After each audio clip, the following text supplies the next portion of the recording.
खान्छ हेर्न आमा ओह्रालो उही कस्तो तेरिको यस्तो मात्रै ओह्रालो मात्रै भिडियो खिच्दा त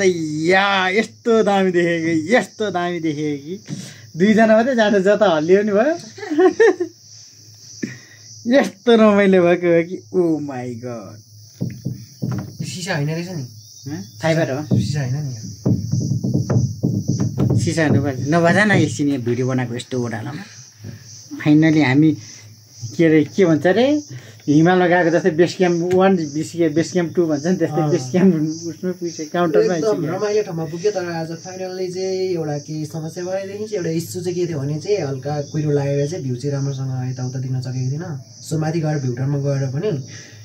काठमाडौँको भ्यू चाहिँ राम्रोसँग हेर्न सकेको थिएन सो केही छैन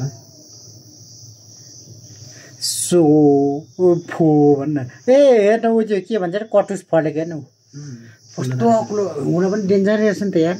तर निस्किन पनि धेरै गाह्रो छ नि त बाइकमा त किनभने यत्रो उकालो छ नि त सिधा छ नि यो सिधै ठाडो आमामा यस्तो हिँड्नै नसके जस्तो धेरै उकालो छ नि त तर केबुलको क्यापेसिटी चाहिँ बनाएको है 600 केजीसम्म बोकेर हिँड्ने 640 केजीसम्म हिँड्छ नि त एउटैले होइन यो माथिको लोडले खान्ने त होला आहा कान त टिनी भएर है स्टिल भने कि जिन्दाल मेन हाइड्रो लाइन होला यो बत्तीको है होला नि यो कम पावर कहाँ कुद्नु यत्रो इन्डियाबाट ल्याएको लाइन होइन यो इन्डियाबाट ल्याएको लाइन उता पारिको खै थाहा छैन भन्दै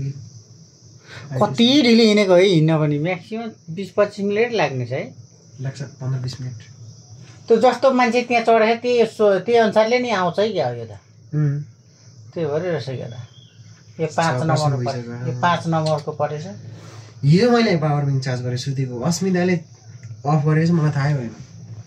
पावर ब्याङ्कमा त एकला मोबाइलमा फुल्छ नि चार्ज किन र त भने त नि के गर्छ यता जाने